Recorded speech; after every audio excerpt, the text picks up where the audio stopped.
Minsan ang dagat ay hindi lang nagdadala ng isda. Nagdadala rin ito ng mga sikretong pilit nating ibinabaon sa ilalim ng mga alon. Nakita ko si Nestor na nakapang-alumbaba sa loob ng patrol car. Ang kanyang mga kamay na dati ay humahawak sa timon ng aming buhay ngayon ay nakakandado na sa bakal. Lumapit ako sa kanya hindi para umiyak, kundi para ipadama ang huling init ng aking palad sa kanyang pisngi. Isang malakas na sampal ang nagpatahimik sa ingay ng paligid. Isang sampal para sa 40 taon ng panlilinlang. Lumingon ako sa kaniya at nakita ang takot sa kanyang mga mata.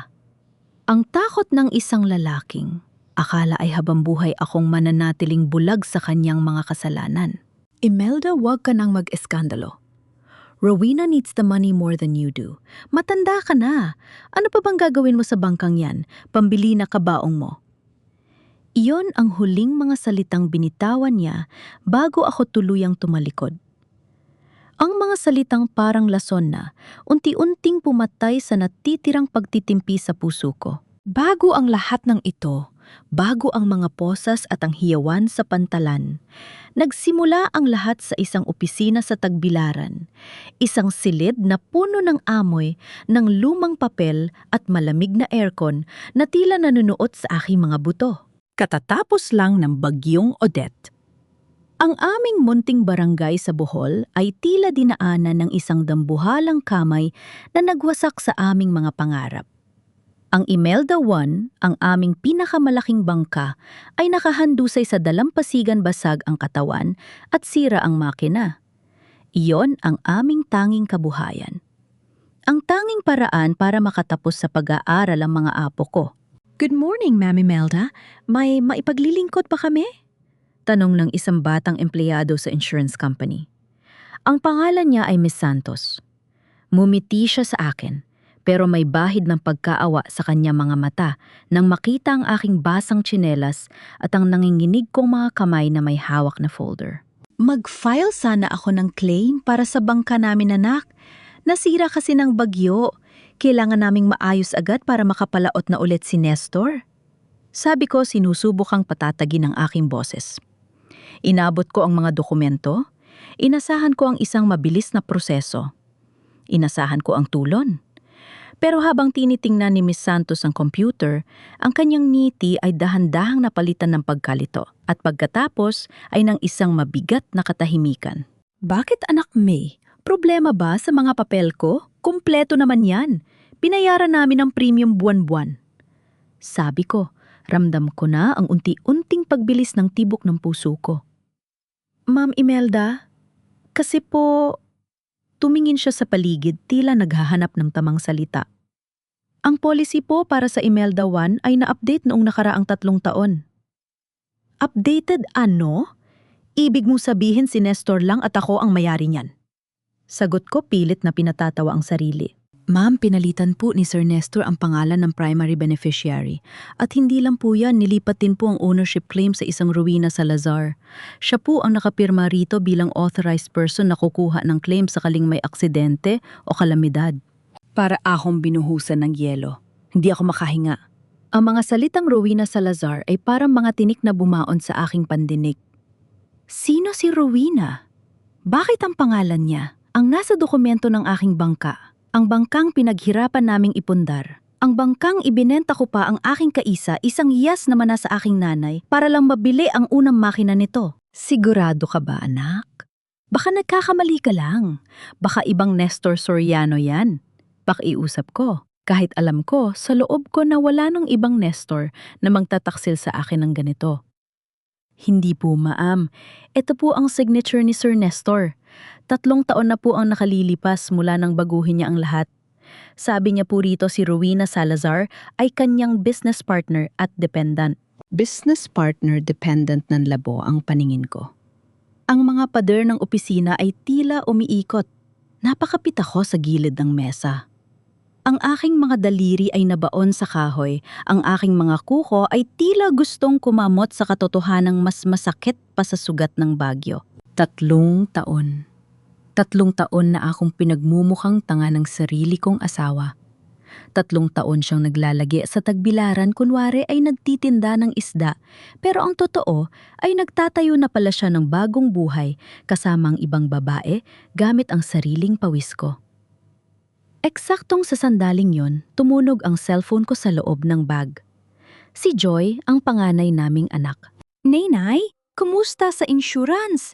Sabi ni Lito, kailangan na raw magbayad ng matrikula ng mga bata sa susunod na linggo.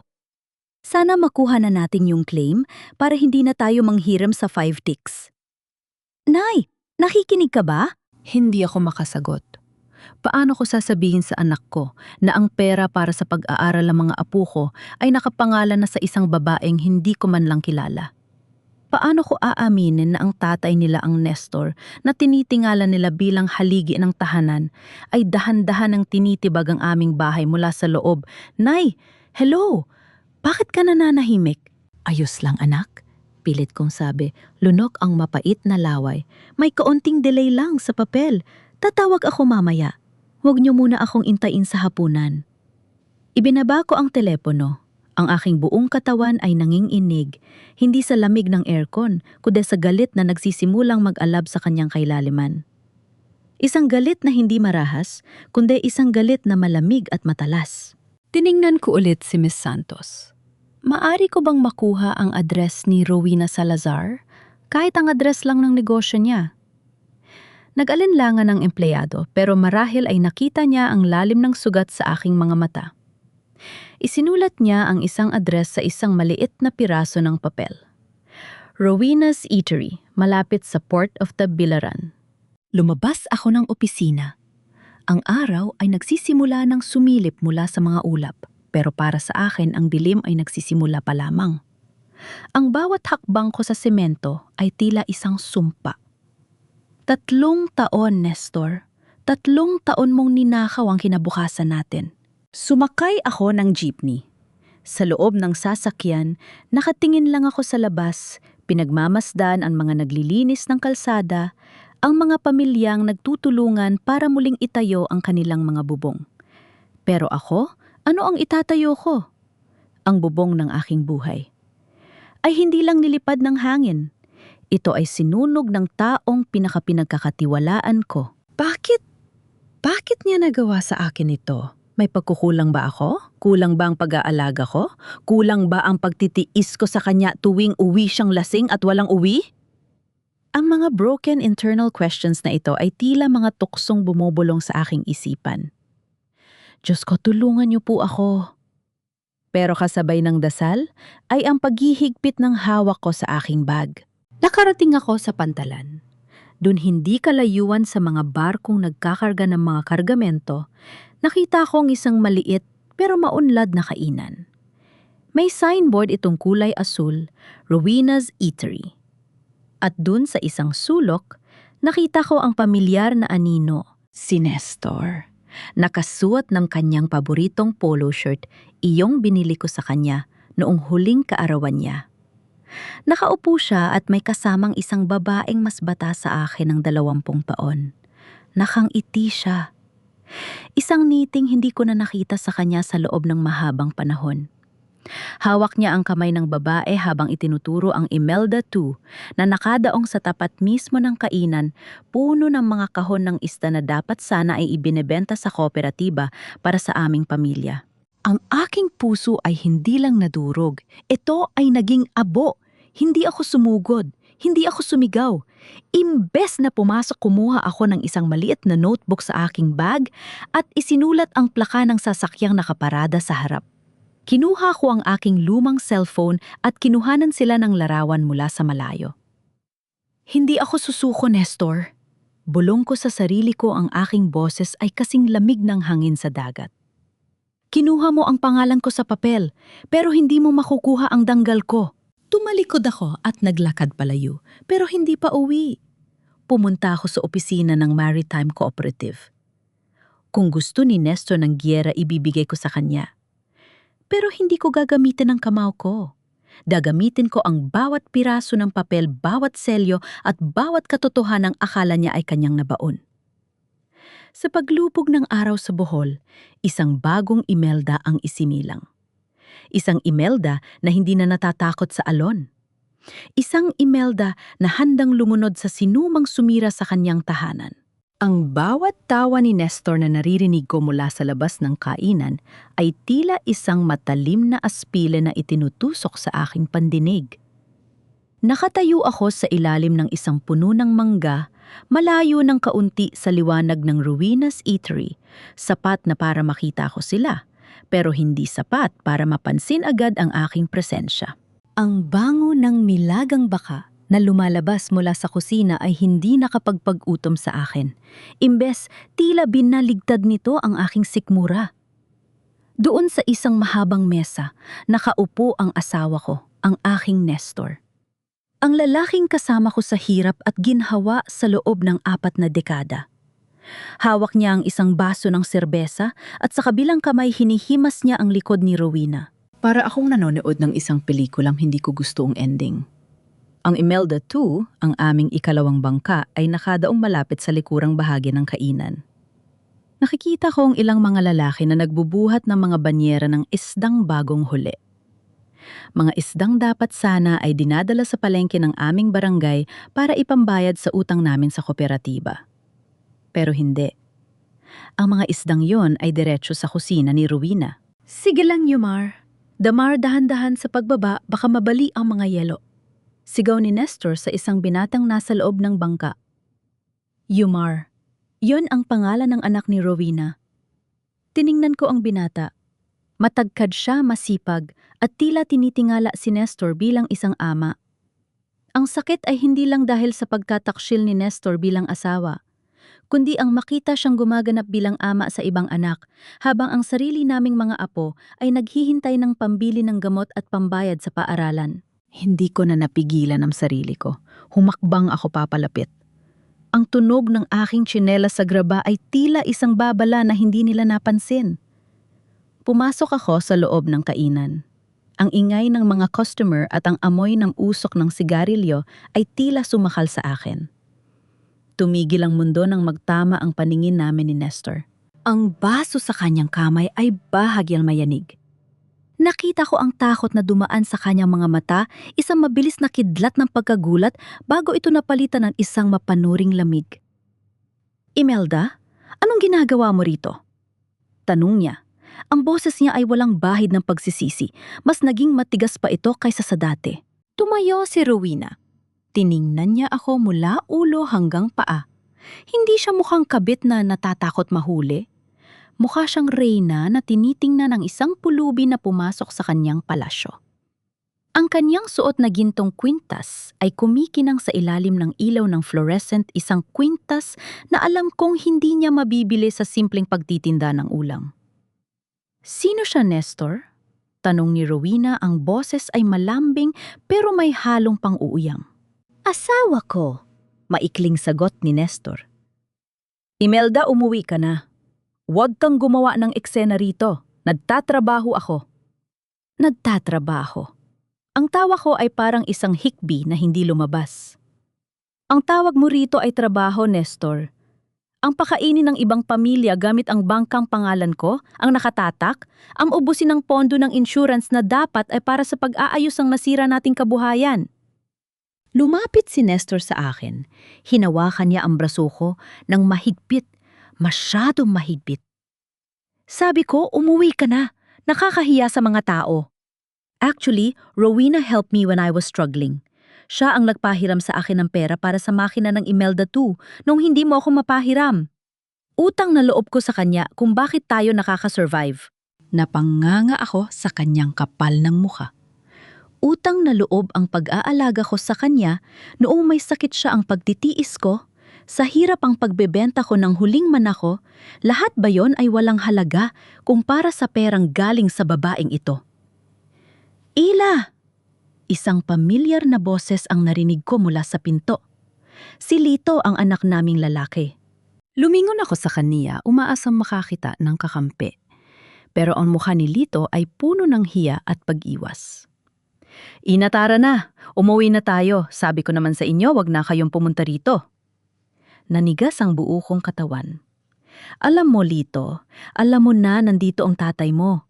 Hindi nakapagsalita ang anak ko. Tumingin siya kay Nestor pagkatapos ay sa akin. Nay, business strategy lang naman ang ginagawa ni tatay. Rowena has the connection sa Tagbilaran. Kung hindi dahil sa kanya, baka wala na tayong kinakain na yon. Please, wag na natin palakihin to. Doon ko naramdaman ang tunay na pag-iisa. Hindi lang si Nestor ang nagtaksil sa akin. Pati ang sarili kong dugo at laman ay mas piniling panigan ng pera kaysa sa katotohanan. Ang bawat sakripisyo ko bilang ina ay tila itinapon sa basurahan. Business strategy. Bulong ko ang boses ko ay nanginginig sa matinding uwat. So ang pagpapalit ng beneficiary sa insurance, business strategy din ba yon? Ang hayaan akong magmukhang tanga habang kayong lahat ay nakikinabang sa pawis ko. Yan bang itinawag niyo sa pamilya? Tumayo si Rowena at lumapit sa akin ng dahan-dahan. Ang amoy ng kanyang mamahaling pabango ay tila lumason sa hangin sa paligid ko. Aling Imelda, let's be practical. Matanda na kayo, hindi niya na kayang patakbuhin ang negosyo. Si Nestor kailangan ng katuwang na may lakas pa. Huwag na nating gawing komplikado ang lahat. Umuwi na kayo magpahinga at hayaan niyo kaming magtrabaho para sa inyo. Tumingin ako sa paligid. Ang mga tao sa kainan ay nakatingin na sa amin. Bumubulong ang ilan ay kumukuha pa ng video gamit ang kanilang mga cellphone. Ang hiya o hiya na kinatatakutan ko ay narito na. Pero sa gitna ng kahihiyang yon, isang bagay ang nagbago sa loob ko. Ang takot ay dahan-dahang namamatay at napapalitan ng isang malamig na determinasyon. Hinawi ko ang kamay ni Nestor. Hindi ako aalis dahil natatakot ako, Nestor. Aalis ako dahil kailangan ko pang linisin ang dumi na iniwan niyo sa buhay ko. Tumingin ako kay Lito. At ikaw, anak, sana sapat ang business strategy na yan para patahimikin ang konsensya mo kapag nakikita mong umiiyak ang ina mo. Lumabas ako ng kainan nang hindi lumilingon. Ang bawat hakbang ko palayo sa Rowena's Eatery ay tila isang pagbaklas sa 40 taon ng aking buhay. Pagdating ko sa bilihan ng tiket para sa barko pabalik sa aming barangay, hindi na luha ang lumalabas sa aking mga mata. Isang mensahe ang natanggap ko sa aking cellphone mula sa isang hindi kilalang numero. Binuksan ko ito habang nakaupo sa loob ng barko sa gitna ng dilim ng dagat. Aling Imelda, huwag po kayong maniniwala sa lahat ng sinasabi nila. Marami pa kayong hindi alam tungkol sa ginagawa ni Tito Nestor sa inyong pangalan. Ang mensahe ay galing kay Jomar, ang anak ni Rowena. Napahawak ako ng mahigpit sa gilid ng upuan. Ang dagat na dati ay tila kalaro ko lamang ay biglang naging isang madilim na hukay na puno ng mga lihim. Ang buong biyahe pabalik sa aming barangay ay tila isang mahabang prosesyon ng pait. Nakatingin ako sa labas ng bintana ng jeepney, pinagmamasdan ang mga puno ng niyog na mabilis na naglalaho sa aking paningin gaya ng tiwalang iningatan ko sa loob ng 40 taon. Ang text ni Jomar ay paulit-ulit na tumatakbo sa isipan ko. Ano pa ang hindi ko alam? Ano pa ang kayang gawin ni Nestor sa likod ng aking mga ngiti at paglilingkod? Pagbaba ko sa kanto ng aming barangay, sinalubong ako ng amoy ng dagat at ng mga bulong ng mga kapitbahay. Sa isang maliit na baryo, gaya ng sa amin ng balita, ay mas mabilis pa sa agos ng tubig. Alam na nila. Nakita ko sa mga mata ni Aling Patching ang aming kapitbahay na laging nasa tapat ng kanyang sari-sari store ang halong awa at tsismis. Imelda, kararating mo lang. Balita ko'y galing ka sa Tagbilaran. Bating apilit na pinatatamis ang boses, pero ang mga mata ay nanunuri. Tumango lang ako ng bahagya. Hindi ko kaya magsalita. Ang hiya ay tila isang mabigat na sako na pasan-pasan ko sa aking balikat. Pagpasok ko sa aming bakuran, nakita ko ang aking anak na si Joy na naglalaba sa likod. Pagkakita niya sa akin, agad siyang tumayo at pinunasan ang kanyang mga kamay sa kanyang duster. Nay, bakit na yun lang kayo? Kanina pa tumatawag si Kuya Lito. Nag-away daw kayo sa Tagbilaran, bungad ni Joy. Wala ang pag-aalala sa boses niya. Ang naroon ay ang takot na baka may magbago sa kanyang komportabling buhay. Pumasok ako sa loob ng bahay at naupo sa aming lumang sofa. Ang bawat sulok ng bahay na ito ay ako. Ang naglinis, ako ang nag-ayos. Pero bakit parang bigla akong naging dayo? Joy, alam mo bang ang tatay mo ay may ibang pamilya sa Tagbilaran? Diretsahan kong tanong. Huminto si Joy, hindi siya nagulat. At doon, lalong nadurog ang puso ko. Yumuko siya at nagsimulang paglaruan ang laylayan ng kanyang duster. Nay, hindi naman sa ganon. Narinig ko lang kay Kuya Lito. Pero ang sabi ni tatay, hindi naman daw niya tayo pababayaan. Sabi niya, kailangan lang daw niya ng tulong sa negosyo kaya ganon. Paliwanag ni Joy, hindi makatingin sa aking mga mata. Negosyo, Joy, ang itrato ang ibang babae na parang asawa. At ang anak nito na parang sariling dugo? Iyon ba ang negosyo, ang ilipat ang pangalan ng insurance ng bangka natin sa babaeng iyon habang tayo ay nagkakandara pa kung paano kukuha ng pambayad sa eskwela ng mga anak nyo. Ang boses ko ay nagsimula ng tumaas, puno ng uwat na matagal kong kinimkim. Nay, please, isipin nyo naman ang mana namin. Kapag gumawa kayo ng eksena, kapag hiniwalayan nyo si tatay, paano na ang mga bangka, paano na ang mga lupang ipapamana sa amin? Hayaan nyo na lang po si tatay, basta napapadala siya ng pera rito. Sabi ni Joy, ang boses niya ay puno ng pragmatismo na tila isang kutsilyong humihiwa sa aking pagkatao. Napatawa ako ng mapait. So ang halaga ko rito sa bahay na ito ay para lang maging bantay na mga ipapamana sa inyo. Hahayaan ko ang sarili kong mamatay sa sama ng loob para lang masiguradong may makuha kayong pera balang araw. Hindi sumagot si Joy. Umalis siya at bumalik sa paglalaba.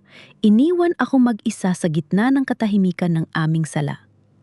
Sa sandaling yon, naramdaman ko ang tunay na kahulugan ng pagiging mag-isa. Ang mga anak na pinaglaanan ko ng buhay ay mas takot na mawalan ng ari-arian kaysa makitang nadudurog ang kanilang ina. Pumasok ako sa aming silid ni Nestor. Ang amoy ng kanyang pabango ay naroon pa rin tila isang paalala ng kanyang mga kasinungalingan. Lumapit ako sa aming maliit na altar kung saan naroon ang imahe ng mahal na birhen. Sa ilalim ng altar, may isang maliit na baul na gawa sa nara. Doon itinatago ni Nestor ang mga mahahalagang dokumento. Dati hindi ko ito binubuksan dahil malaki ang tiwala ko sa kanya. Pero ngayon, wala na ang tiwalang yon. Gamit ang isang maliit na hairpin, sinubukan kong buksan ang kandado. Ang tunog ng bakal na nagkikiskisan ay tila isang tibok ng pusong kinakabahan. Pagbukas ng baul, bumungad sa akin ang mga resibo ng krudo, mga luma at bagong dokumento ng bangka at isang maliit na notebook na kulay itim. Pinuksan ko ang notebook. Ang bawat pahina ay naglalaman ng mga petsa at halaga. Pero hindi lang yon. May mga nakasulat na koordinasyon ng dagat mga lugar na alam kong protektado ng gobyerno. At sa tabi ng mga koordinasyong yon, naroon ang aking pangalan. Imelda Soriano, Representative. Binasa ko ang isang pirasong papel na nakasingit sa notebook. Ito ay isang kasunduan sa isang commercial trader. Nakasaad doon na ang aking pangalan ang gagamitin bilang dummy owner para sa mga aktibidad na labas sa lisensya ng aming kooperatiba. Kung sakaling magkaroon ng huli ako ang mananagot, ako ang haharap sa kaso. Ako ang makukulong. Nabitawan ko ang notebook. Ang nanginginig ko mga kamay ay napahawak sa aking dibdib. Hindi lang ako pinagtaksilan ni Nestor sa kama. Pinagtaksilan niya ako sa batas. Ginamit niya ang aking pangalan, ang aking malinis na reputasyon sa barangay para protektahan ang kanyang mga ilegal na gawain. Habang nakatitig ako sa mga papel na yon, nakarinig ako ng yabag ng paa sa labas ng kwarto. Ang tunog ng pintong bumubukas ay tila isang babala. Nay, ano yung ginagawa niyo? Lumingon ako. Nakatayo sa pinto si Lito. Kararating lang niya mula sa Tagbilaran. Ang kanyang mukha ay madilim at ang kanyang mga mata ay nakatitig sa baul na nakabukas. Lito, alam mo ba ito? Tanong ko, ang boses ko ay halos pabulong na. Alam mo ba na ginagamit ako ng tatay mo para sa mga ilegal na huli? Hindi sumagot si Lito. Lumapit siya sa akin at mabilis na kinuha ang notebook mula sa aking kamay. Nay, sabi ko naman sa inyo, wag na kayong makialam. Para sa atin din ang ginagawa ni tatay. Malaki ang kita rito. Wag nyo na itong pakialaman kung ayaw nyong mawalan tayo ng lahat. Lahat lito, ako ang makukulong, ang ina mo ang nakataya rito. Sigaw ko. Hindi kayo makukulong. Basta manahimik kayo. Itago nyo to at kalimutan ang nakita nyo. Utos ni Lito. Ang boses niya ay wala ng galang. Tila siya na ang Panginoon sa bahay na ito, lumabas siya ng kwarto. Bitbit ang notebook, iniwan ako nakaluhod sa harap ng altar. Ang kandila sa harap ng birhen ay dahan-dahang namamatay, gaya ng huling pag-asa ko sa pamilyang ito. Kinuha ko ang aking cellphone. May isang missed call mula sa hindi kilalang numero. Ibinukas ko ang mensahe mula kay Jomar. Aling Imelda, mag-ingat po kayo. May plano silang ilipat ang Imelda 1 sa ibang pantalan bukas ng madaling araw para itago ang mga ebidensya. Kung gusto nyo silang pigilan, pumunta po kayo sa lumang bodega sa likod ng palengke. Tumingin ako sa labas ng bintana. Ang dagat ay madilim at tahimik, pero alam kong sa ilalim ng katahimikang yon ay may nagbabadyang unos. Isang unos na ako mismo ang magsisimula. Madaling araw pa lang, pero ang katawan ko ay tila hindi na marunong magpahinga. Nakikipaghabulan ang pintig ng puso ko sa tilaok ng mga manok sa labas. Habang ang buong barangay ay mahimbing pang natutulog ako, ay narito nakaupo sa gilid ng kama. Bit-bit ang isang lumlumang flashlight at ang munting pag-asang may mahanap pa akong paraan para maisalba ang aking sarili. Hindi ako pwedeng manatiling biktima. Hindi sa loob ng sarili kong pamamahay. Dahan-dahan akong lumabas ng kwarto, iniingatan na hindi makagawa ng anumang ingay. Nadaanan ko ang silid ni Joy. Naririnig ko ang mahimbing niyang paghinga. Pagkatapos ay ang sofa kung saan natutulog si Lito, yakap ang notebook na kinuhang pilit sa akin kagabi. Tila mga anghel silang tingnan sa dilim, pero alam ko ang pait na itinatago ng kanilang katahimikan. Para sa kanila ako ay isang kagamitan na lang na kailangang manahimik para sa kanilang mana. Diyos ko, kailan pa naging mas mahalaga ang pera kaysa sa dangal ng inang nagluwal sa kanila? Sinunod ko ang tip ni Jomar. Naglakad ako patungo sa lumang bodega sa likod ng palengke.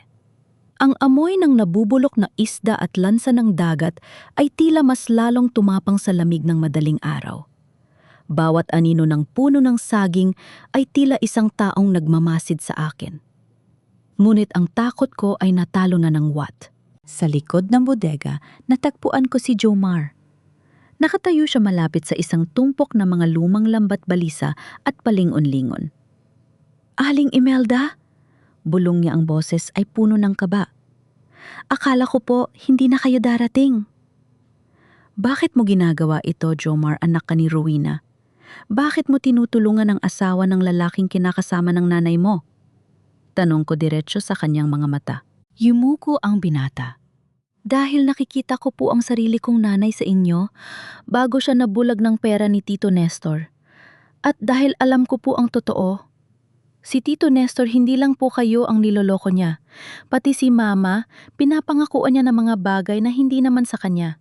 May iniabot siyang isang plastic na bag na puno ng mga papel. Heto po ang mga duplicate na receipts ng krudo at ang logbook ng Imelda 2 para sa huling 6 na buwan. Itinago ko po ito bago pa nila mailipat ang bangka sa kabilang bayan. Binuksan ko ang plastic sa ilalim ng malamlam na ilaw ng aking flashlight. Ang aking mga mata ay nanlaki sa bawat pahinang nababasa ko. Hindi lang basta pangtsingisda ang ginagawa ni Nestor. Ang Imelda 2 ay ginagawa niyang delivery boat para sa mga supplies ng kainan ni Rowena sa Tagbilaran. Pero ang mas masakit, ang lahat ng krudo, ang maintenance ng makina at ang sahod ng mga tauhan ay kinukuha sa pondo ng aming pamilya sa pondo na dapat ay para sa pag-aayos ng Imelda 1 at para sa pag-aaral ng aking mga apo.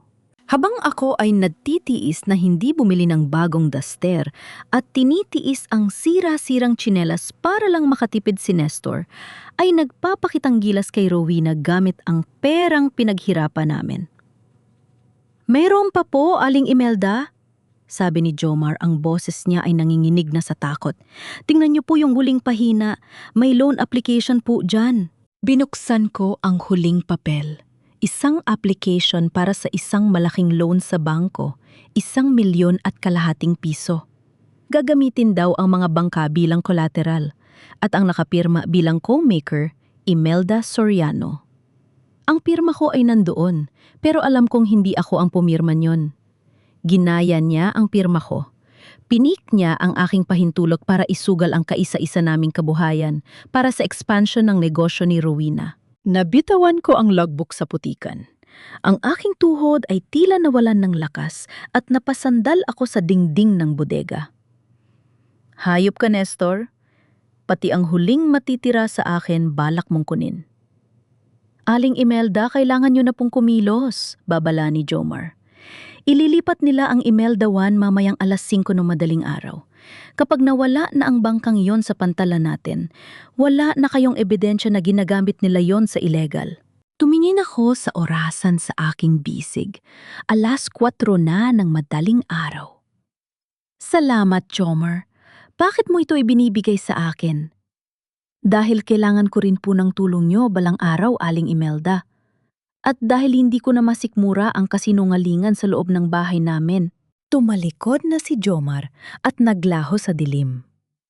Naiwan akong mag-isa yakap ang plastik ng mga ebiden. Siya na tila ba ito ang aking huling sandata? Ang aking isipan ay mabilis na nag-iisip. Hindi ko pwedeng tawagan ng mga anak ko. Alam kong pipigilan ng nila ako. Pipilitin nilang itago ang dumi ni Nestor para sa kanilang kinabukasan. Ngunit paano ang babaeng nagguwis ng buhay para sa pamilyang ito? Naglakad ako patungo sa pantalan. Habang papalapit ako, nakita ko ang anino ng dalawang lalaki malapit sa Imelda 1. Ang isa sa kanila ay pamilyar ang tindig, si Nestor. Kasama niya si Lito. Siguraduhin mong hindi maiiwan ang mga gamit dyan, Lito. Pagdating niyo sa kabilang port, ibigay mo agad ang susi kay Rowena. Siya na ang bahala sa buyer. Utos ni Nestor, ang boses ay puno ng awtoridad. Paano si Inatay kapag nalaman niyang wala na ang bangka, sigurado magwawala yon? Sagot ni Lito, may bahid ng pag-aalinlangan sa kanyang boses. Hayaan mo siya.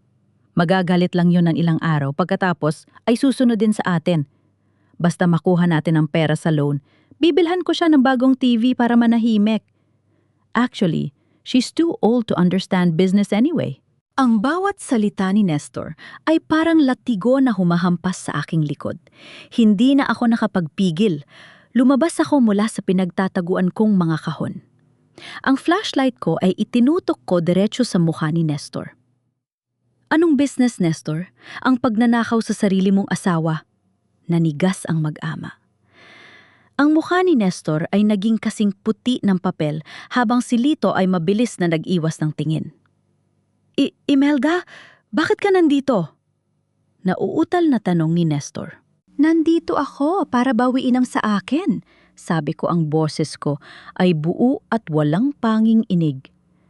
Inangat ko ang plastik ng mga ebidensya. Alam ko na ang lahat, Nestor. Ang mga illegal na huli ang pineke mong pirma sa loan at ang paggamit mo sa pamilya natin para kay Rowena. Nay, pumasok na kayo sa loob. Huwag na nating pag-usapan ito rito. Pakiusap ni Lito, sinusubukang lumapit sa akin. Huwag kang lalapit, Lito. Sigaw ko. At sa unang pagkakataon, nakita ko ang takot sa mga mata ng anak ko. Huwag mong subukang hawakan ang inang binalak niyong itapon sa kulungan para sa pera. Tumingin ako kay Nestor. Ang bangkang ito ay hindi aalis dito. At kung aalis man ito sa kooperatiba, ito didiretso para isuko ang lahat ng ebidensya laban sa'yo. Tumawa si Nestor, isang tawang puno ng kawalang hiyaan. At sino ang maniniwala sa'yo, Imelda? Isang matandang babaeng hindi man lang marunong magbasa ng GPS. Isang asawang buong buhay ay nakadepende sa akin. Wala kang kakampi rito. Pati ang mga anak mo, alam na ako ang tama. Mali ka, Nestor. Sabi ko habang inilalabas ko ang aking cellphone. Hindi mo lang alam kung gaano kalawak ang dagat. At hindi mo alam na kahit ang pinakamaliit na isda, marunong lumaban kapag sinasakal na. Itinapat ko ang cellphone sa aking tenga. Hello, Captain? Nandito na po sila sa pantalan. Opo, handa na po ang lahat? Nanlaki ang mga mata ni Nestor. Sino ang kausap mo? Isang malakas na sirena ng patrol boat ang bumasag sa katahimikan ng pantalan. Ang liwanag mula sa spotlight ng patrol boat ay tumama sa mukha ni Nestor na tila isang hatol na hindi niya matatakasan. Nakita ko ang kanyang pagkurap, ang patatras ng kanyang mga paa at ang dahan-dahang pagbagsak ng kanyang balikat. Ang ingay ng makina ng barko ng hukbong dagat ay tila boses ng katarungan na bumabasag sa katahimikan ng aming barangay. Patayin mo ang flashlight na yan, Imelda. Ano bang ingay ito? Sigaw ni Nestor, pilit pa ring nagmamatigas, kahit halata na ang panging inig ng kanyang boses. Hindi ako kumibo. Nanatili akong nakatayo, yakap ang plastik ng ebidensya na tila ba ito ang aking kalasad. Dumating ang mga tauhan ng Coast Guard kasama ang kapitan ng aming barangay na si Kapitan Ben. Nestor Lito, anong ginagawa niyo rito sa ganitong oras? At bakit niyo inililipat ang Imelda 1? Tanong ni Kapitan Ben, ang kanyang mukha ay puno ng pagtataka at pagkabahala. Kapwala ito.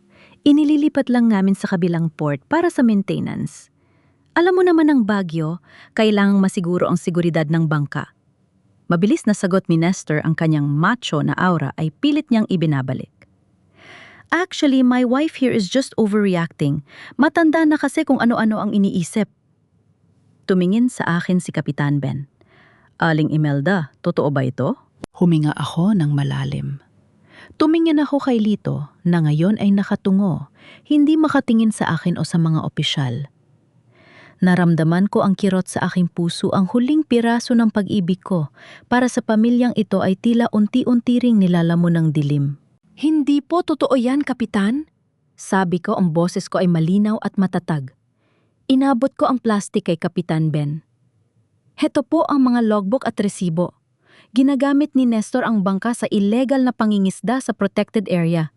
At heto rin po ang ebidensya na pinek niya ang pirma ko para kumuha ng loan na collateral ang aming mga bangka. Ililipat nila ang bangka ngayon para itago ang mga gamit sa loob bago dumating ang inspeksyon. Nanlaki ang mga mata ni Kapitan Ben habang mabilis na binubuklat ang mga papel. Ang mga tauhan ng Coast Guard ay nagsimula ng umakyat sa Imelda 1 para mag-inspeksyon. Nestor, totoo ba ito?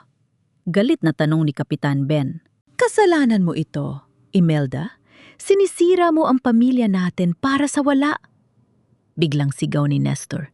Lumapit siya sa akin, ang kanyang mukha ay puno ng puot. Akala mo ba mananalo ka? Sa tingin mo ba may matitira sa iyo kapag nakuha ng gobyerno ang mga bangkang ito? Magiging pulubi ka, Imelda. Magiging pulubi kayong lahat. Naiitigil yun na ito, please. Pakiusap ni Lito, lumuluha na siya. Mapapahamak tayo rito. Isipin niyo ang kahihiyan sa barangay. Ano na lang ang sasabihin ng mga kapitbahay? Tiningnan ko ang anak ko. Ang hiya, Lito, ay para sa mga gumagawa ng masama. Hindi ko na kailangang isipin ang sasabihin ng iba dahil sapat na ang sakit na naramdaman ko mula sa inyo. Mas pipiliin ko maging pulubi na may malinis na konsensya kaysa maging mayaman na nakatapak sa pagkatao ng sarili kong ina. Sa puntong yon, nagsimula ng lumabas ang mga kapitbahay mula sa kanilang mga bahay.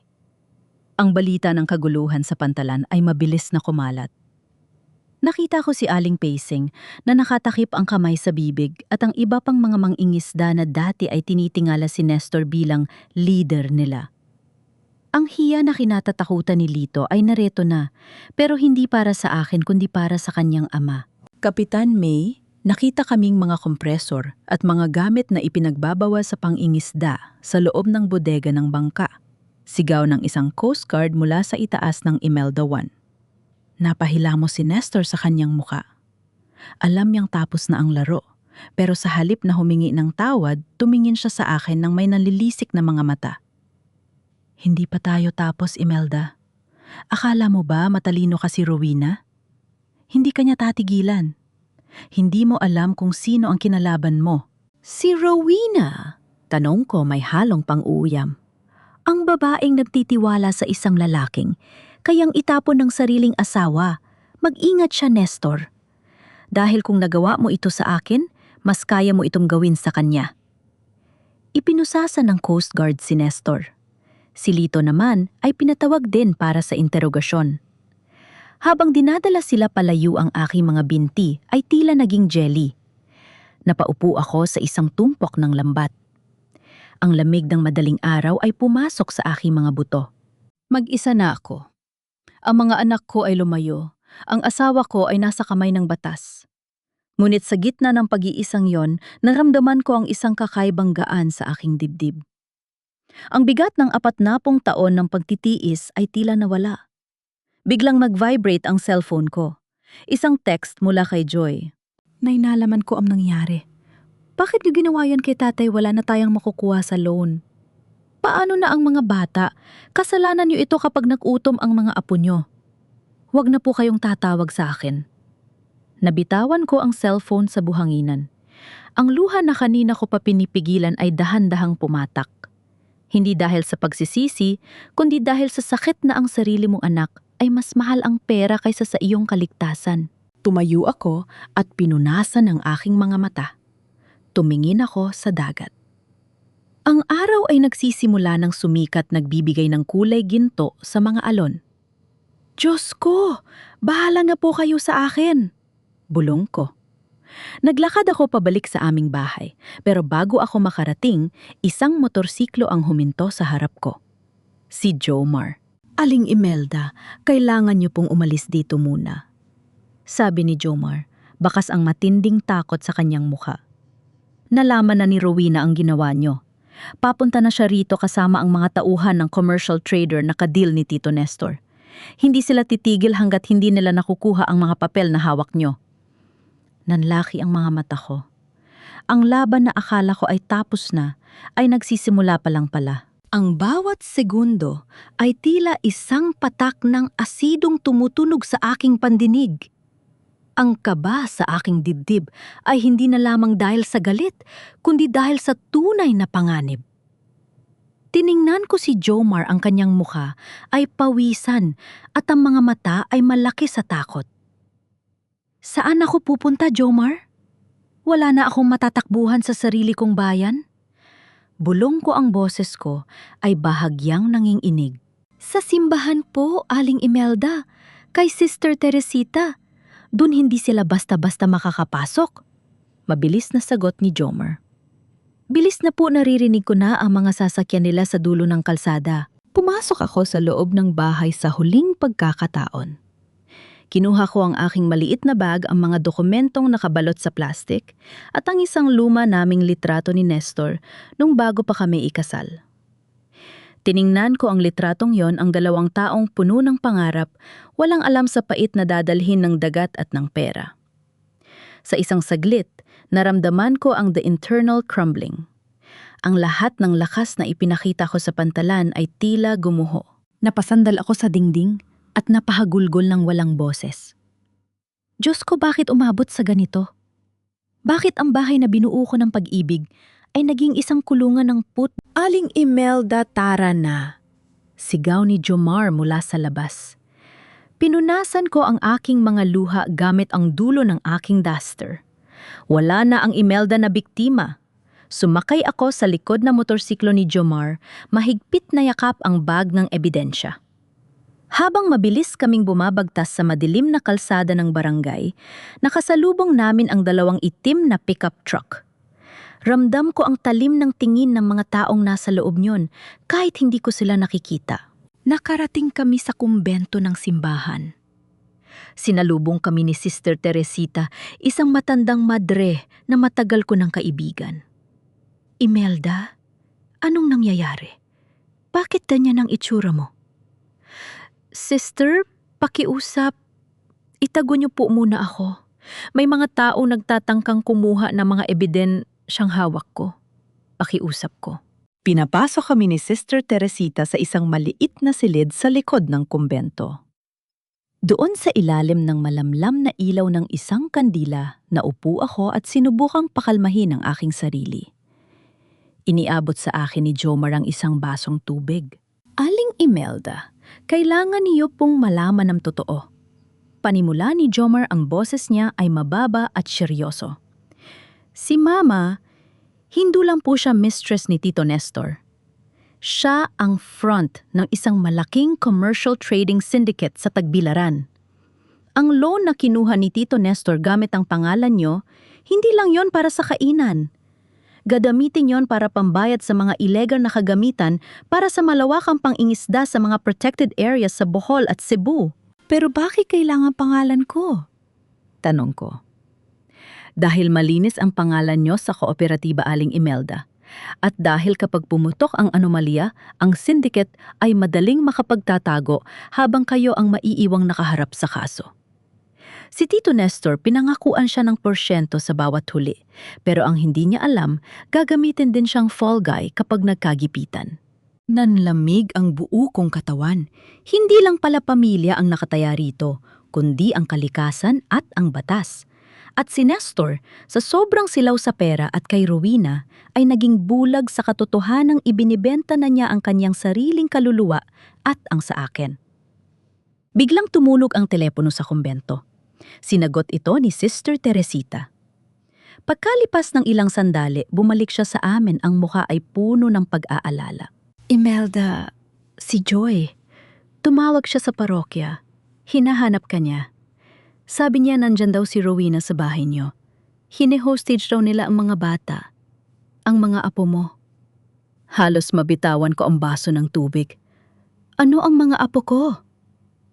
Sabi ni Joy, kung hindi ka daw lilitaw kasama ang mga papel sa loob ng 1 oras, itatawag daw nila sa pulis na ikaw ang nagnakaw ng pera sa kooperatiba at ipapakulong ka nila agad.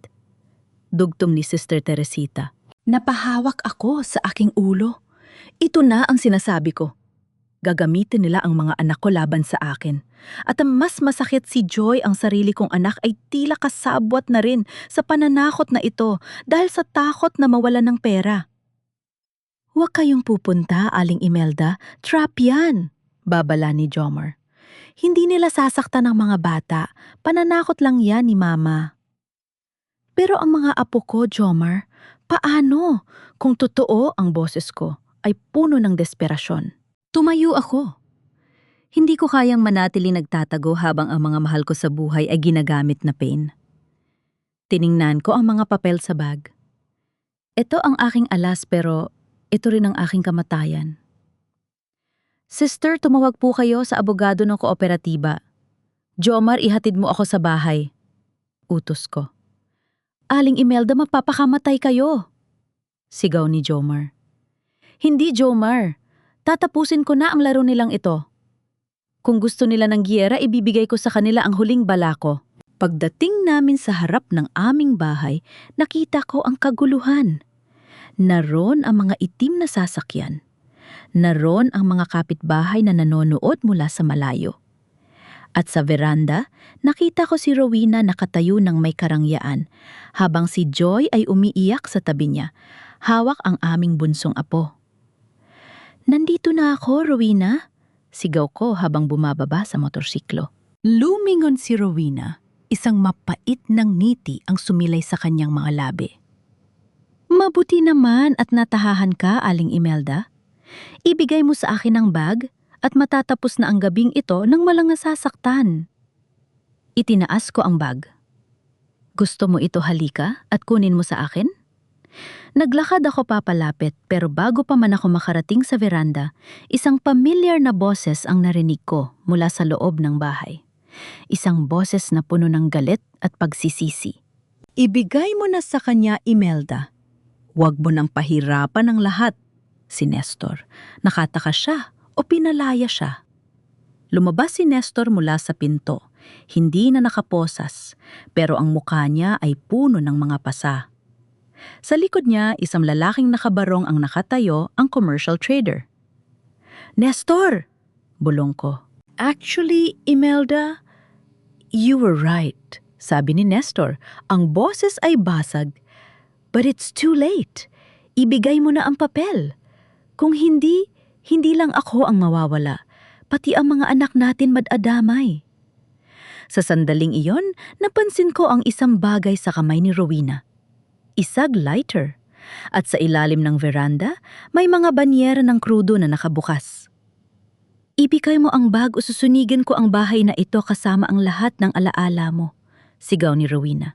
Ang amoy ng krudo ay tila isang malapot na kamay na sumasakal sa aking lalamunan. Nakita ko ang maliit na apoy mula sa lighter ni Rowena, isang maliit at sumasayaw na liwanag na kayang tumupok sa lahat ng pinaghirapan ko sa isang iglap.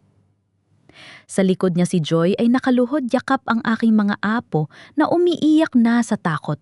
Ibigay mo na ang bag, Imelda. Huwag kang maging matigas. Sigaw ni Nestor. Ang boses niya ay naninginig hindi sa galit kundi sa desperasyon. Gusto mo bang makitang maging abo ang lahat? Ang bahay na ito, ang mga bata? Pati ang danggal na ipinaglalaban mo? Tumingin ako sa kaniya, sa lalaking minahal ko ng halos kalahating siglo. Sa ilalim ng ilaw ng buwan, mukha siyang matandang pagod at talunan. Ang dangal ko, Nestor, ay hindi masusunob ng apoy. Pero ang sayo, matagal na naging abo simula nang pumasok ka sa kama ng babaeng yan. Huwag mo akong pangaralan. Buliw ni Rowena, ang kanyang mukha ay parang demonyo sa gitna ng dilim. Isang pitik ko lang, Imelda. Tapos ang lahat. Ibigay mo ang ebidensya. Itinaas ko ang bag, pero hindi ko ito ibinato sa kanya. Tumingin ako kay Yomar na nasa tabi ko at pagkatapos ay sa lalaking nakabarong ang commercial trader na si Mr. Chua. Gusto niyo ang mga papel na ito kasi akala niyo ito lang ang magpapatunay sa mga illegal niyo. Akala niyo ito ang tanging hawak ko. Ang tawa ko ay lumabas na parang isang malamig na bulong. Mali kayo. Anong ibig mong sabihin? Tanong ni Mr. Chua, ang kanyang boses ay puno ng otoridad at panganib. Nestor, tawag ko sa asawa ko. Alam mo ba kung bakit gustong-gusto ni Rowena na ilipat ang Imelda One sa pangalan ni Jomar? Alam mo ba kung bakit kailangan mo siyang bigyan ng pamilya? Dahil anak ko siya. Dahil siya ang magpapatuloy ng legacy ko. Sigaw ni Nestor, pilit na pinaniniwala ang sarili. Dito na pumasok ang twist banle. Kinuha ko ang isang maliit na sobre mula sa bulsa ng aking duster. Hindi ito bahagi ng mga logbook. Ito ay isang dokumentong medical na ibinigay sa akin ni Jomar kagabi mula sa mga gamit ni Rowena. Nestor, 3 taon na ang nakalilipas na pa-check up ka dahil sa rayuma mo. Diba sabi ng doktor, may problema ka sa fertility dahil sa kondisyon mo nung bata ka pa. Naaalala mo? Sabi ko dahan-dahang lumalapit sa kanya. Paano mo naging anak si Jomar kung ang sabi ng doktor ay imposible ka nang magkaanak simula pa nung bago pa tayo ikasal? Ang mga anak natin, sina Lito at Joy, ampun natin sila, Nestor. Kinuha natin sila sa orphanage dahil baog ka. At alam mo yon? Nanahimik ang buong paligid. Pati ang iyak ng mga bata ay tumigil. Si Nestor ay parang estatong natigilan. Anong pinagsasabi mo? Nauutan na tanong ni Nestor. Rowena, lumingon ako sa babaeng may hawak ng lighter. Sabihin mo sa kanya. Sabihin mo sa kanya kung sino talaga ang ama ni Jomar. Namutla si Rowena. Ang kanyang kamay na may hawak ng lighter ay nagsimulang manginig. Tumingin siya kay Mr. Chua. Jomar, sabihin mo sa kinuha mong tatay Nestor? Utos ko sa binata. Huminga ng malalim si Jomar. Tumingin siya kay Nestor nang may halong awa. Tito Nestor, sorry po, hindi ko po kayo tatay. Si Mr. Chua po. Siya ang tunay kong ama. Ginagamit lang po kayo ni Mama para may magbayad ng mga utang niya at para may legal owner ang mga illegal na bangka ni Mr. Chua. Kapag nakuha na nila ang loan, itatapon na po kayo ni Mama. Plano nilang umalis ng bansa at iwanan kayong mag-isa para harapin ang kaso. Para itong isang malakas na pasabog na mas matindi pa sa apoy. Si Nestor ay napaluhod sa lupa. Ang lalaking akala niya ay macho at matagumpay ay isa palang malaking biktima ng sarili niyang kahangalan. Ang business strategy na ipinagmamalaki niya ay isang bitag na siya mismo ang naglagay ng leeg. Rowena, totoo ba ito? Tanong ni Nestor, ang boses niya ay parang isang batang nawawala.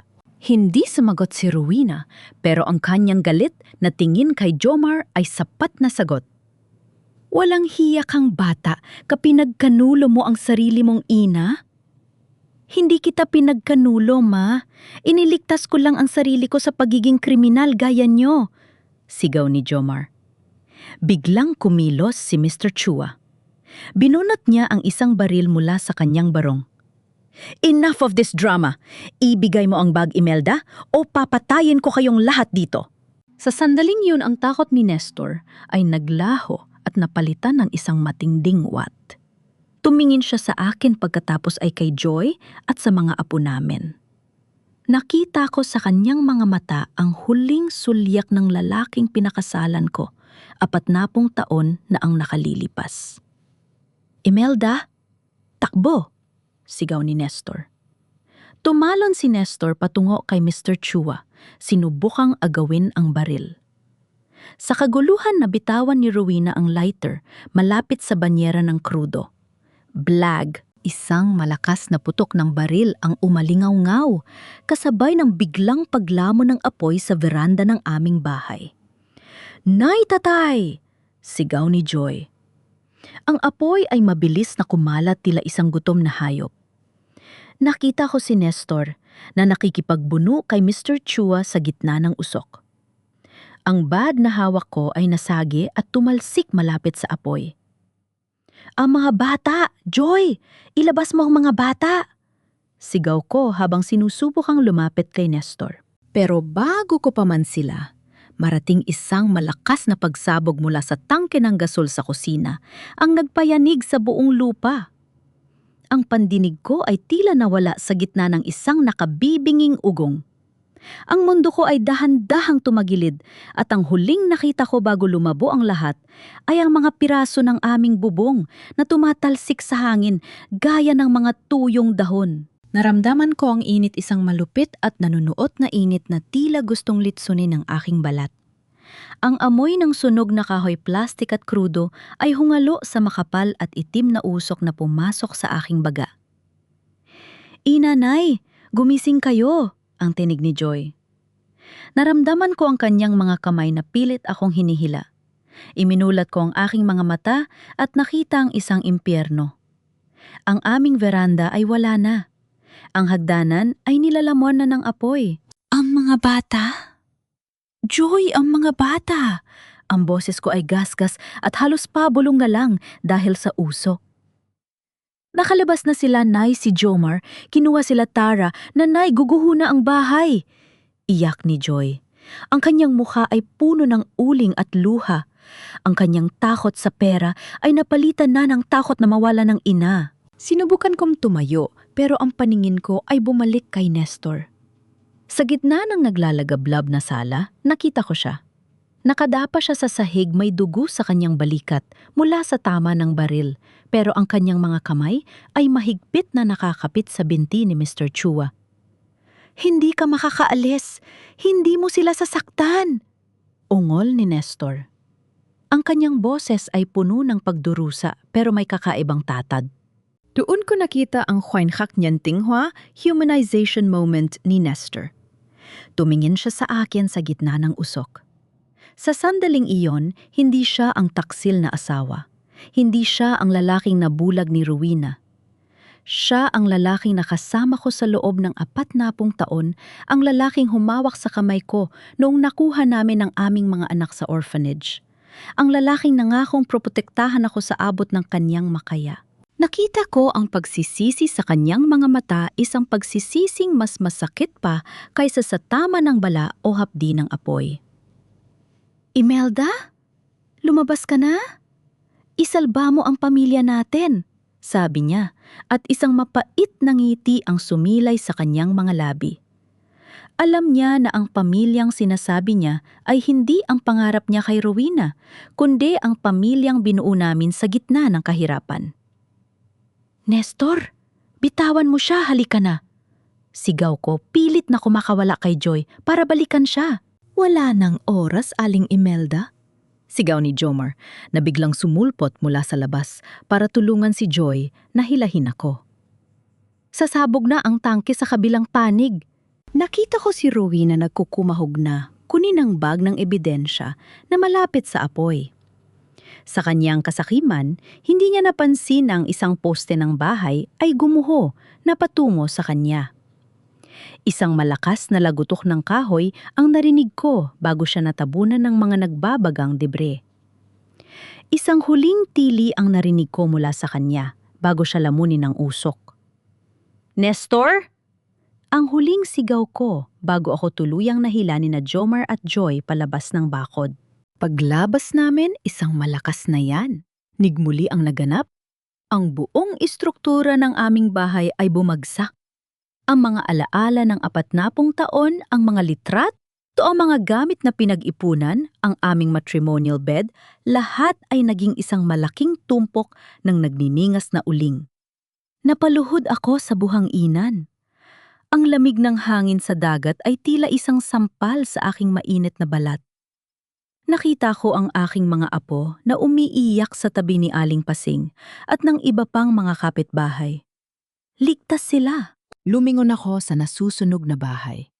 Wala sina Nestor, Mr. Chua at Rowena.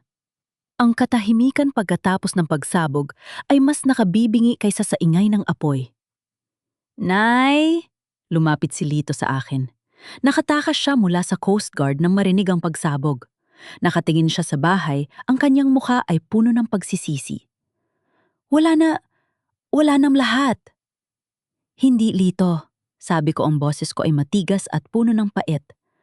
"Ang bahay lang ang wala. Pero ang katotohanan ay buhay na buhay." Kinuha ko ang aking cellphone mula sa bulsa ng duster. Himalang hindi ito nasira. Tumingin ako kay Jomar na nakatayo malapit sa akin, tila hindi malaman kung saan pupunta na yung wala na ang kanyang ina. "Jomar," tawag ko sa kanya. "Ang mga dokumentong ibinigay mo sa akin, may digital copy ka ba?" Tumango ang binata. "Opo, Aling Imelda, na-upload ko na po sa cloud drive bago ko ibinigay sa inyo." Tumingin ako sa aking mga anak kay Lito at Joy. Nakita ko ang kanilang pagkapahiya. Nakita ko ang kanilang pagkatalo. Nayon, wala na kayong mana na aabangan. Wala na ang bangka, wala na ang bahay. Ang tanging natitira sa inyo ay ang pangalan ko na halos ibenta nyo para sa pera.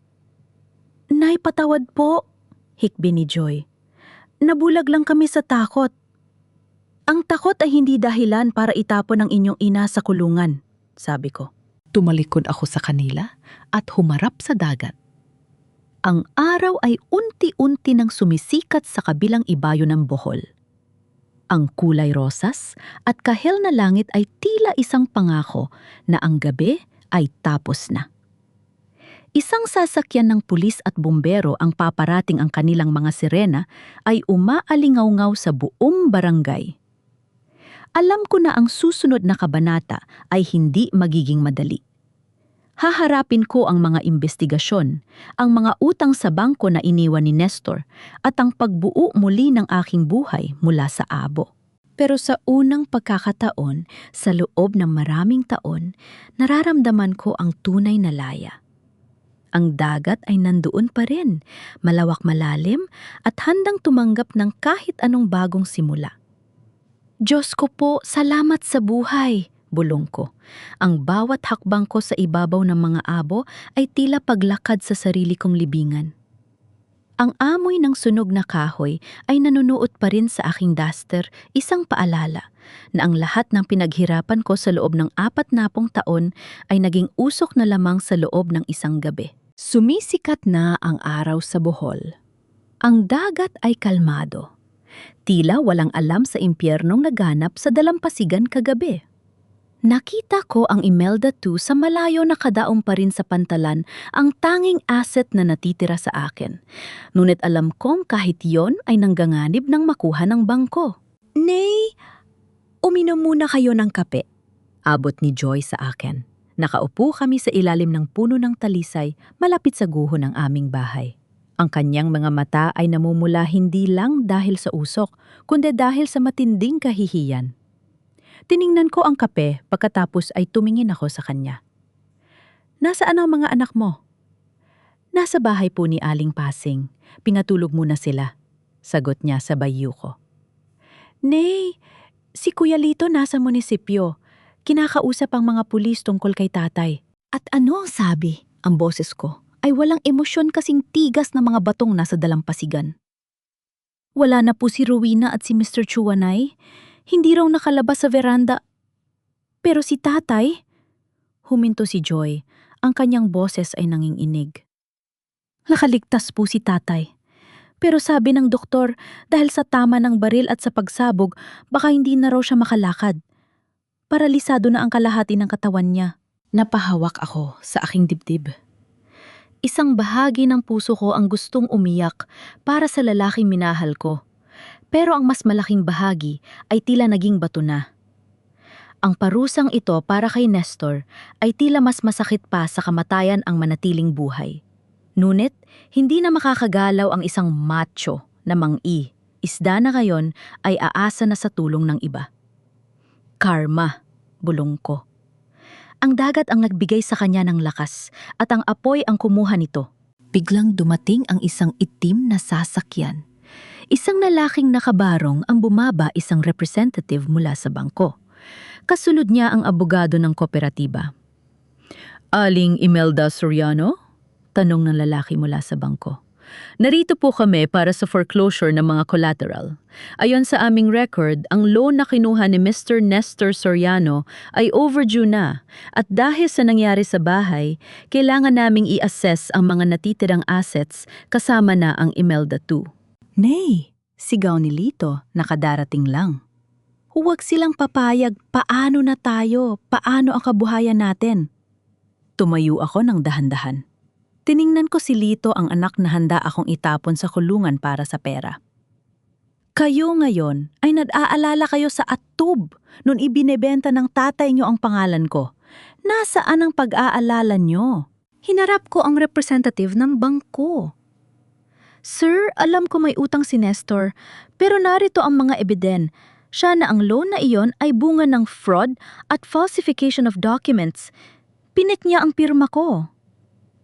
Ma'am, kahit pa po pinik ang collateral ay nakapangalan sa inyong dalawa. Ang proseso ay magpapatuloy pa rin. Paliwanag ng lalaki. Doon lumapit si Jomar.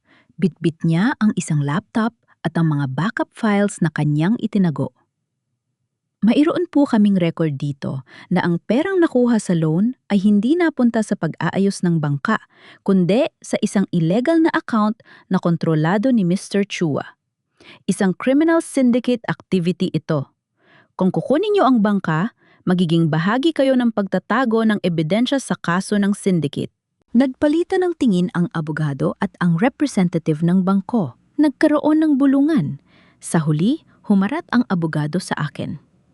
Aling Imelda, maaari nating i-freeze ang foreclosure hanggat matapos ang investigasyon ng Coast Guard at pulisya. Pero kailangan nyo ng malaking halaga para sa mga legal fees at para mabayaran ang bahagi ng utang na nagamit na. Tumingin ako sa paligid. Ang mga kapitbahay ay nakatingin sa amin. Ang mga gwardiya ng kooperatiba ay naroon din. Wala na akong pera, sabi ko ng tapat. Pero meron akong plano. Anong plano, Nay? Tanong ni Lito, may halong pag-asa sa kanyang mga mata. Ibebenta ko ang Imelda 2, sabi ko. Ano, Nay? Wag iyon, na lang ang natitira sa atin? Protest ni Joy. Ibebenta ko ang Imelda 2 sa kooperatiba.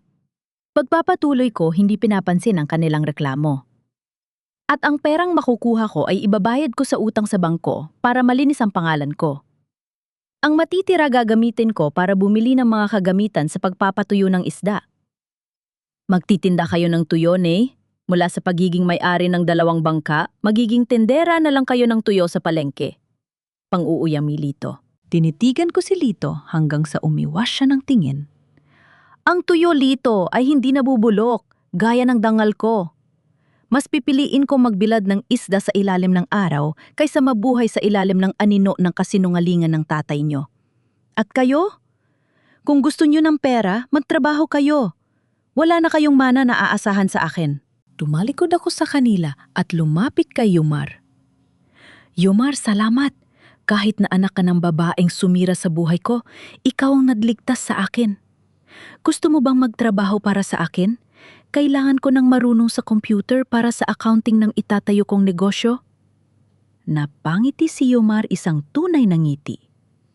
Opo, Aling Imelda, maraming salamat po. Habang naglalakad ako palayo sa guho ng bahay, naramdaman ko ang bawat hapdi ng aking mga sugat. Pero sa bawat hakbang, tila bumibigat ang aking determinasyon. Pumunta ako sa ospital para makita ang huling piraso ng aking nakaraan. Sa loob ng ICU nakita ko si Nestor. Puno ng mga tubo ang kanyang katawan.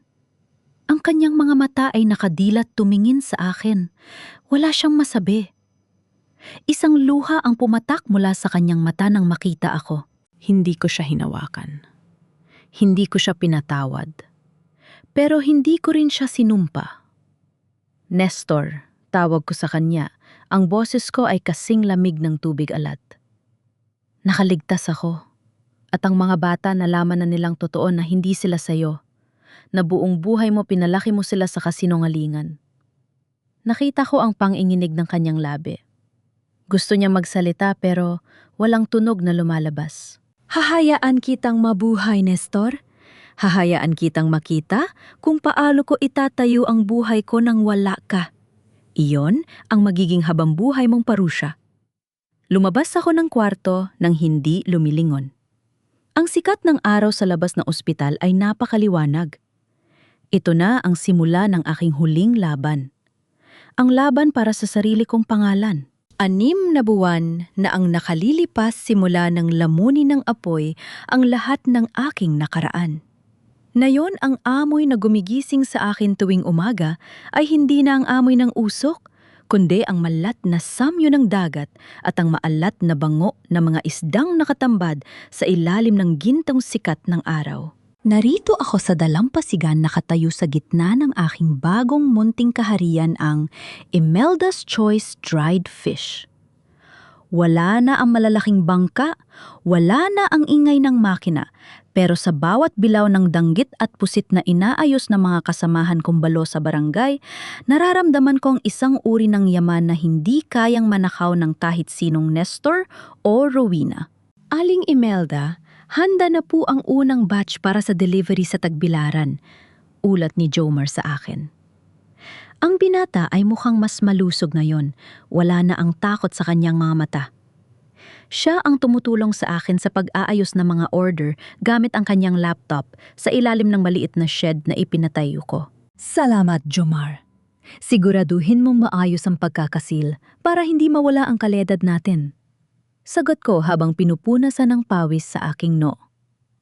Ang aking mga kamay ay naging magaspang puno ng sugat mula sa paglilinis ng isda, pero bawat linya sa aking palad ay simbolo ng aking kalayaan. Habang nagtatrabaho kami, isang pamilyar na anino ang huminto sa harap ng aming bilihan. Si Lito. Nakasuot siya ng luma at kupas na t-shirt, ang kanyang balikat ay bagsak at ang muka ay tila tumanda ng 10 taon. Nay! Tawag niya, ang boses ay puno ng pag-aalinlangan. Hindi ko itinigil ang aking ginagawa. Ano ang kailangan mo, Lito? Kung pera ang itatangi mo, alam mo na ang sagot ko. Nay, hindi po pera. Gusto ko lang sanang itanong kung pwedeng pumasok dito si Joy. Nawalan siya ng trabaho sa munisipyo dahil sa iskandalong idinulot ni tatay. Wala kaming pambayad sa kuryente at ang mga bata nakakasakit na po. Hikbi ni Lito. Tumigil ako at tiningnan siya ng diretsyo. Nakita ko ang kanyang kahihiyan. Nakita ko ang bunga ng kanyang pagtalikod sa akin noon. Lito, sinabi ko sa inyo, wala na kayong mana sa akin. Pero hindi ako masamang tao. Kung gusto ni Joy magtrabaho, pwedeng siyang magbilad ng isda rito gaya ng ibang kababaihan. Walang espesyal na trato. Ang sahod niya ay based sa kanyang pagod. Salamat, Nay! Salamat! Sabi ni Lito, ang luha ay pumatak sa buhanginan. Nay, si tatay! Tinatanong kayo. Gusto niya raw kayong makita kahit sandali lang. Napatingin ako sa malayo sa dulo ng kalsada kung nasaan ang maliit na kubong inuupahan ni Nalito. Doon nakahiga si Nestor, paralisado, nakatitig sa kisame sa buong maghapon, umaasa sa limos na mga anak na dati ay tinuruan niyang maging sakim. Sabihin mo sa tatay mo, wala na kaming dapat pag-usapan. Sabi ko ang boses ko, ay kasing lamig ng tubig alat. Binisita ko na siya sa ospital para ibigay ang huling salita ko. Ang makita akong matagumpay mula sa malayo habang siya ay hindi na makabangon yon ang tanging ugnayan na natitira sa amin. Umalis si Lito nang walang nagawa. Ipinagpatuloy ko ang aking pagtatrabaho. Alam kong sa loob ng kubong yon, naririnig ni Nestor ang ingay ng aking tagumpay. Naririnig niya ang mga truck na kumukuha ng aking mga produkto. Yon ang kanyang impyerno sa lupa ang malamang. Ang babaeng minaliit niya at binalak na itapon sa kulungan ay ang siyang bumuhay muli sa danggal ng kanilang pamilya ng mag-isa. Dumating ang hapon. Pagkatapos ng mahabang oras ng pagtatrabaho, naupo ako sa isang bangko malapit sa dagat. Ang mga alon ay dahan-dahang humahalik sa aking mga paa. Nung una, takot ako sa dagat dahil kay Nestor. Akala ko ang dagat ay pag-aari niya. Pero ngayon alam ko na ang dagat ay para sa lahat na may lakas ng loob na lumangoy. Kinuha ko ang aking lumang cellphone at tiningnan ang wallpaper. Hindi na ito litrato ni Nestor. Ito ay litrato ko kasamang aking mga gawaing bahay at si Jomar habang hawak ang unang sertipiko ng aking kooperatiba. Imelda, bulong ko sa aking sarili. Nakaligtas ka. At hindi mo lang nailigtas ang iyong sarili, nailigtas mo rin ang iyong kaluluwa. Tumingala ako sa langit. Ang gabi ay dahan-dahang dumarating puno ng mga bituin. Ang katahimikan ay hindi na nakakatakot. Ito ay katahimikan ng isang pusong payapa. Sa dulo ng aking paglalakbay, natutunan ko na ang pamilya ay hindi laging tungkol sa dugo o sa dokumento. Ang pamilya ay tungkol sa mga taong mananatili sa tabi mo kapag ang lahat ay naging abo na. At ang pag-ibig, ang tunay na pag-ibig, ay ang pagmamahal sa sarili sapat para hindi hayaang wasakin ng iba ang iyong pagkatao. Huminga ako ng malalim, nilalasap ang bawat sandali ng aking bagong buhay. Ang dagat ay patuloy na umaalon, kasing lawak ng aking pag-asa, kasing lalim ng aking paninindigan. Ako si Imelda Soriano, at ako ang timon ng sarili kong buhay. Ang bawat isdang ibinibilad sa ilalim ng araw ay tila mga pahina ng buhay ni Imelda na dahan-dahang natutuyo ang pait at napapalitan ng tamis ng tagumpay. Natapos ang kwento ni Imelda, hindi sa yaman ng ginto, kundi sa yaman ng isang malinis na konsensya at matatag na paninindigan. Mga mahal kong tagapakinig, maraming salamat sa pagtitiyaga ninyong samahan ako hanggang sa huling yugto ng kwentong ito. Alam nyo, habang sinusulat ko ang bahagi kung saan hinarap ni Imelda ang kanyang mga anak, parang naririnig ko rin ang tibok ng puso ng maraming ina sa labas na nasasaktan, pero kailangang maging matatag para sa katotohanan. Minsan ang pinakamahirap na desisyon ay ang bitawan ng mga taong mahal natin pero siyang sumisira sa atin. Gaya ni Imelda, nawa'y matutunan nating lahat na ang tunay na haligi ng tahanan ay hindi ang dingding o ang bubong, kundi ang katapatan at pagmamahal na walang halong panlilinlang. Sana ay naging inspirasyon ito sa inyo, lalo na sa mga kababaihang pakiramdam, ay huli na ang lahat para magsimula muli. Huwag kayong matakot sa alon ng buhay, dahil gaya ni Imelda, kaya nating maging timon ng sarili nating kapalaran. Ano ang masasabi ninyo sa naging desisyon ni Imelda para kay Nestor? Tama ba ang kanyang ginawa na hayaan itong mabuhay sa pagsisisi kaysa patawarin agad? At kayo, nasaan man kayo ngayon sa gitna ng trabaho, sa loob ng inyong mga tahanan o sa malayong mga bansa? Sana ay payapa ang inyong mga puso. Ibahagi ninyo ang inyong mga saloobin sa comment section. Huwag ding kalimutang i-like at i-share ang ating kwento para mas marami pa tayo mabigyan ng lakas ng loob. Hanggang sa muling pagkukwento mga mahal kong tagapakinig, manatiling matatag at anghat sa bawat unos.